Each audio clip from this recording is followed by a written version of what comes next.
en esta emisión de La Finca de hoy. Combinar la ganadería bovina con la siembra de árboles es quizás una de las principales estrategias para tener una explotación sostenible. ¿Con qué especies reforestar? En instantes se los contamos. Y más adelante, las tilapias son peces muy resistentes. Sin embargo, en el siguiente informe analizaremos las 5 enfermedades que más los atacan. Acompáñenos en este recorrido agropecuario por Colombia.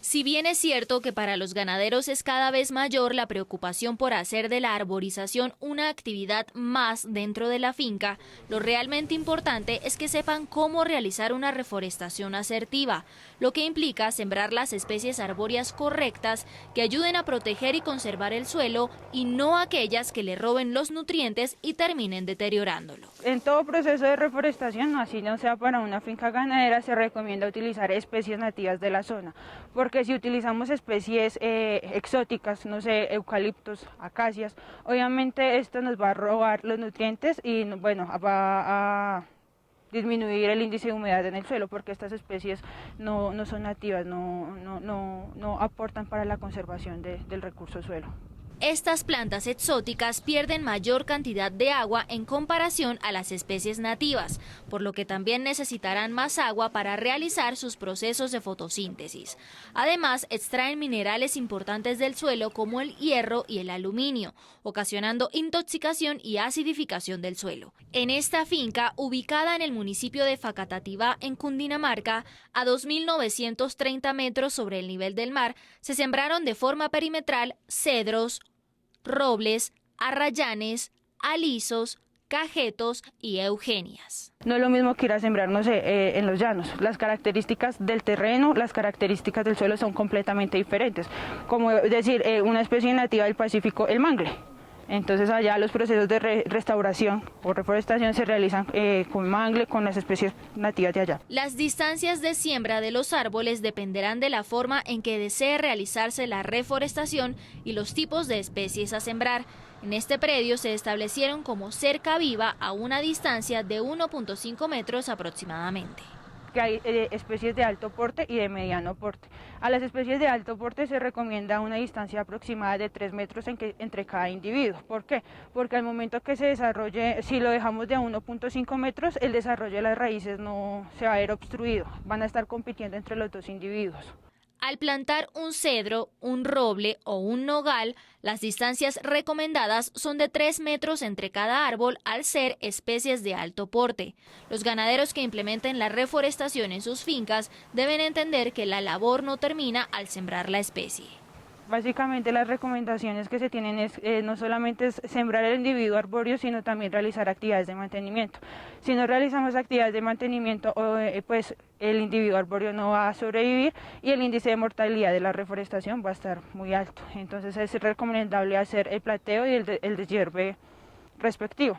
Expertos aconsejan que estas labores culturales se realicen cada 6 meses en pro del buen desarrollo de las especies arbóreas. Una reforestación asertiva y responsable en las fincas ganaderas a su vez genera la creación de sistemas de sombrío y silvopastoriles para los bovinos. Árboles como el sauco y el matarratón, además de servirle a las vacas para el ramoneo, también se encargan de fijar el nitrógeno al suelo y regular el crecimiento vegetal. La mayoría de fincas tenemos son los potreros, sin ningún tipo de protección. Si tenemos el potrero, por decirlo de alguna manera, como destapado, hay mayor probabilidad de que fenómenos de erosivos y de compactación se desarrollen ahí. Entonces, cuando se desarrollan fenómenos erosivos o la erosión, se realiza como una pérdida en los nutrientes y como tal en la calidad del suelo. Protección de las fuentes hídricas, mayor producción de dióxido de carbono para reducir el efecto invernadero, mejoras en los suelos y las pasturas y evitar la erosión eólica son algunas de las ventajas de la reforestación asertiva, una actividad que además se convierte en una necesidad para la rentabilidad de las fincas ganaderas.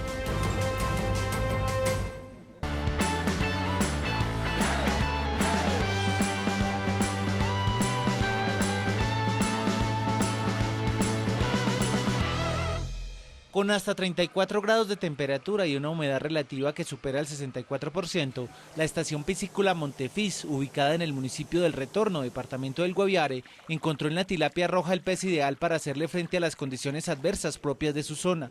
Sin embargo, los propietarios son conscientes de que por cada ciclo de cultivo es normal que muera una determinada cantidad de peces. De 10.000 que compramos regularmente, mensualmente, cerca de 2.500 a 3.000 mueren en esa fase inicial de alevinaje.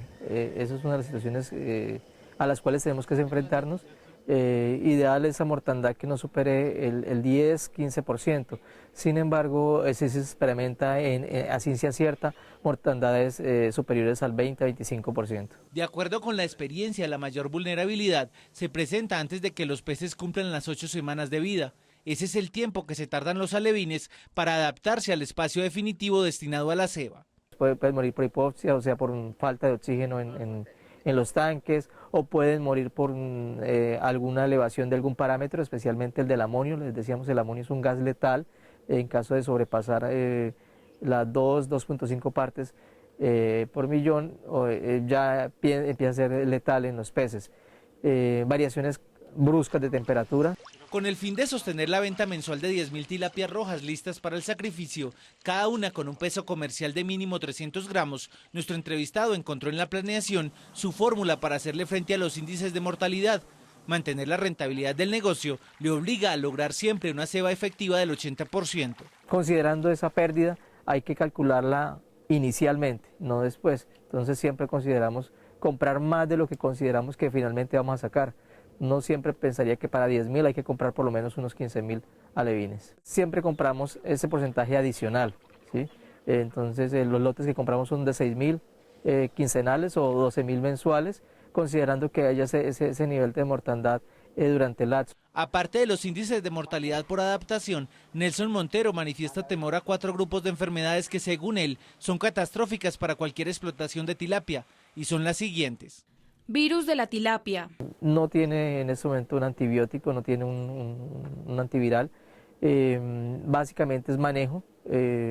Es fatal cuando llega a un cultivo el virus de la tilapia porque prácticamente acaba con todo. Es altamente contagioso. Síntomas, pues el nado errático, ese nado que coge la tilapia como en círculo, ataca el sistema nervioso. Y a partir del virus se generan otras patologías porque él debilita demasiado el pez. Entonces, al debilitar demasiado el pez, lo que hace es favorecer que otras enfermedades se adhieran al alevín generalmente. Adicionalmente, los peces pierden el apetito, se les observa úlceras y lesiones en la piel, problemas en los ojos y se mueven muy lentamente. Saprolegniasis, micosis en peces. Atacan generalmente los primeros ciclos de vida, todo lo que es alevinos y dedinos. O sea, estamos hablando de peces de 30 a 120 días. Son motas, como motas de algodón que nacen en la piel del pez. Muchas veces también es por mal manejo del agua. Se generan unas lesiones en la parte de las aletas, de las branquias. En las partes más sensibles del pez se forma una especie de moticas y básicamente son lesiones que favorecen también el ingreso de otro tipo de enfermedades. Patologías por virus e inflamaciones. También están derivadas de virus, de algunos virus y atacan todo el sistema nervioso y entonces producen patologías como el lado errático, como comportamiento completamente anormal del pez. Generalmente la tilapia es de cardumen, entonces los enfermos se alejan del cardumen y tienen un comportamiento completamente distinto. Y básicamente esa patología está derivada o ese comportamiento está derivado también de enfermedades propias que atacan el sistema nervioso. Encontramos inflamación de páncreas, inflamaciones de hígados, muchos de ellos también derivados de los primeros, ¿sí? O también por mal manejo del agua. El amonio, por ejemplo, presenta situaciones internas en los órganos que finalmente los que llevan a que el pez muera por alguna afectación renal o por alguna afectación interna del pez. Enfermedades branquiales. Generalmente se dan por acumulación de demasiado biofloc o demasiado organismos que afectan o tapan las branquias y no permiten un intercambio gaseoso en el organismo. Las branquias pasan generalmente de un color rojo a verde, azul o rojizo vino tinto.